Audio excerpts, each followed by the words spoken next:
اتنے اسفار کرنے کے بعد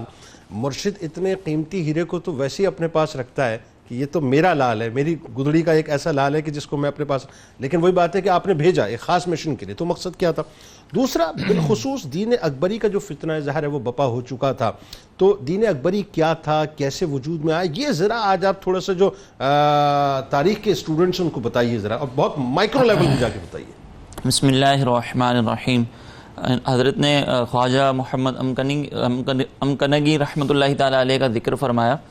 تو وہاں سے آپ کی جو بشارت آپ کو ملی کہ ہندوستان میں آپ کی بہت ضرورت ہے اور آپ ہندوستان روانہ ہو۔ اس سے پہلے آپ نے ایک خواب دیکھا تھا کہ ایک طوطی کو لعاب دے رہے ہیں، تو حضرت خواجہ باقی باللہ رحمۃ اللہ تعالیٰ علیہ نے اپنے مرشد سے خواب کی تعبیر پوچھی تو فرمایا کہ تم ہندوستان جاؤ، وہاں پر بہت سے تشنگان علم تم سے فیض یاب ہوں گے، اور ایک خاص شخصیت تمہارے مریدوں میں شامل ہوگی جس سے تمہیں بھی فائدہ حاصل ہوگا۔ یہ اشارہ تھا حضرت مجدد الفسانی رحمۃ اللہ تعالیٰ علیہ کی طرف۔ پھر جب آپ اپنے مرشد کے حکم پر ہندوستان تشریف لائے تو یہاں پر جیسے کہ آپ نے ذکر کیا کہ فتنہ اکبری جو ہے وہ جاری تھا، اس کا فتنہ بپا تھا،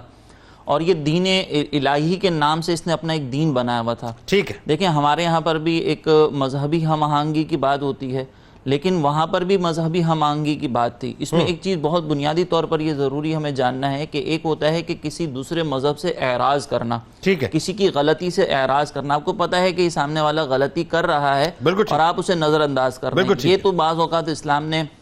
مملکت اسلامیہ میں ایسا ہوتا ہے کہ اگر ہم کسی کی عبادت گاہ کو دیکھ رہے ہیں جو دوسرے مذہب کی ہے تو ہمیں اس پر حملہ نہیں کرنا، بس وہاں سے اعراض کر کے گزرنا ہے۔ درست۔ اور ایک ہے اس کو قبول کر لینا، ٹھیک ہے، اور قبول کرنا یہ شریعت مطہرہ میں قابل مذمت ہے۔ مذہبی ہم آہنگی اچھی بات ہے، لیکن مذہبی اختلاط جو ہے یہ بنیادی طور پر اس کو پیدا تو کر بس دیا۔ یہ مذہبی ہم آہنگی میں اس چیز کا فرق رکھنا ضروری ہے کہ ہمیں قبول نہیں کرنا، اعراض ایک الگ چیز ہے، اور دین اکبری میں ان چیزوں کو قبول کیا گیا تھا۔ اس کو جو ہے دین اکبری کا حصہ بنایا جا رہا تھا کہ اس میں زنار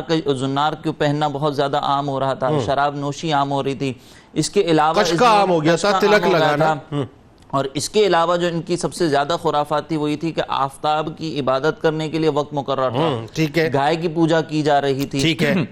اسی طرح جو ہے وہ بادشاہوں کا رواج یہ تھا کہ وہ ستاروں کے حساب سے، جو بادشاہ کے لیے ستارے تھے وہ اس کے حساب سے اپنا لباس پہنتے تھے، ٹھیک ہے، اور اسی طریقے سے انہوں نے آگ کے جو آفتاب کی عبادت کرتے تھے تو 1001 آفتاب کے اعتبار سے وہ وظائف اختیار کرتے تھے مختلف، ٹھیک ہے، کہ 1001 آفتاب کی ہم عبادت کر رہے ہیں گویا کہ۔ اسی طرح اس دور کے اندر جو ہے وہ بادشاہ نے یہ پابندی لگائی ہوئی تھی کہ لا الہ الا اللہ اکبر خلیفۃ اللہ، یہ کلمہ پڑھا جائے گا، اور اس کلمے کو پڑھانے کے لیے اس نے بہت زیادہ بعض لوگوں پر ظلم بھی کیا اور کئی لوگوں کو جبراً یہ کلمہ پڑھایا۔ اسی طرح جب شراب نوشی حرام کی گئی تھی تو شراب نوشی کی جو حلت جاری کی گئی تھی اس کو حلال کیا گیا تھا، تو اس کے لیے ایک طریقہ کار یہ تھا کہ اس دور میں بعض علماء صلحاء کہلانے والے، ٹھیک ہے، وہ ایسے تھے کہ جو اکبر کے ساتھ شامل ہو گئے تھے، بعض تو ویسے ہی بد مذہبیت کی طرف رجحان تھا ان کا تو وہ اکبر کے ساتھ شامل ہو گئے۔ تو اب اکبر نے یہ کیا کہ جب بھی کوئی میلہ لگتا تو اس میلے کے اندر اس طرح کے علماء اور صلحاء کہلانے والوں کو، قاضیوں کو وہ میدان میں اتارتا، خاص طور پر نوروز کے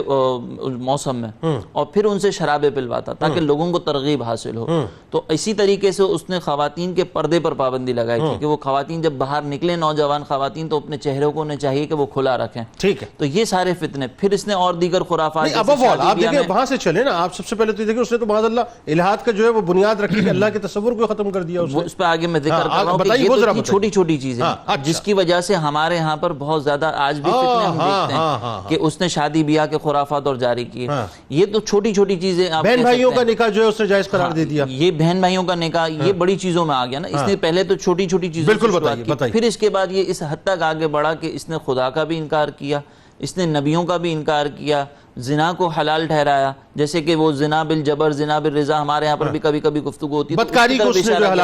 کو اس نے جائز قرار دے دیا۔ اسی طریقے سے پھر اس نے نبیوں کا جب انکار کیا، خدا کے وجود کا انکار کیا، تو یہ الہات کا گویا کہ اس نے وجود ڈال دیا، اور اس نے پھر یہ کہا کہ جتنے بھی مذاہب ہیں اس کے لیے اس نے پہلے عبادت خانہ ایک تعمیر کیا، اور جب عبادت خانے کی تعمیر ہوئی وہاں پر لوگ آپس میں گفتگو کرتے تھے، تو اس نے یہ جو گفتگو کے نتیجے میں جب کوئی اختلاف ہوتا تھا تو وہ سامنے سے یہ کہتا تھا کہ دین جو ہے وہ حق جو ہے کسی دین کی ٹھیکیداری نہیں، کسی دین کی وراثت نہیں ہے، بلکہ یہ کسی بھی مذہب کے اندر شامل ہو سکتا ہے۔ یہ اس کے اس قدر خرافات تھے کہ جس کی وجہ سے ایک ضروری تھا کہ اس کے مقابلے میں کوئی مرد مجاہد کھڑا ہو۔ ٹھیک ہے، اچھا اب اس کی جو خرابی تھی وہ ایلیٹ کلاس کے اندر تھی، جیسے کہ آپ نے شروع میں ذکر کیا 19 لوگ تھے ٹوٹل اس کے دربار کے، 19 لوگ تھے۔ تو اب جب بیربل آخر تک رہ گیا تھا، اور یہ ہمارے یہاں پر جو ہے اکثر ہم جو فقراء کا یا صالحین کا، علماء کا، اولیاء کا ذکر کرتے ہیں تو اولیاء کا انداز ہمیں یہ نظر آتا ہے کہ وہ دربارے جو بادشاہوں کے دربار ہیں ان سے تھوڑا سا دور رہتے ہیں، کنارہ کشی کرتے ہیں، لیکن حضرت خواجہ باقی باللہ رحمۃ اللہ تعالی علیہ نے اس کے دربار میں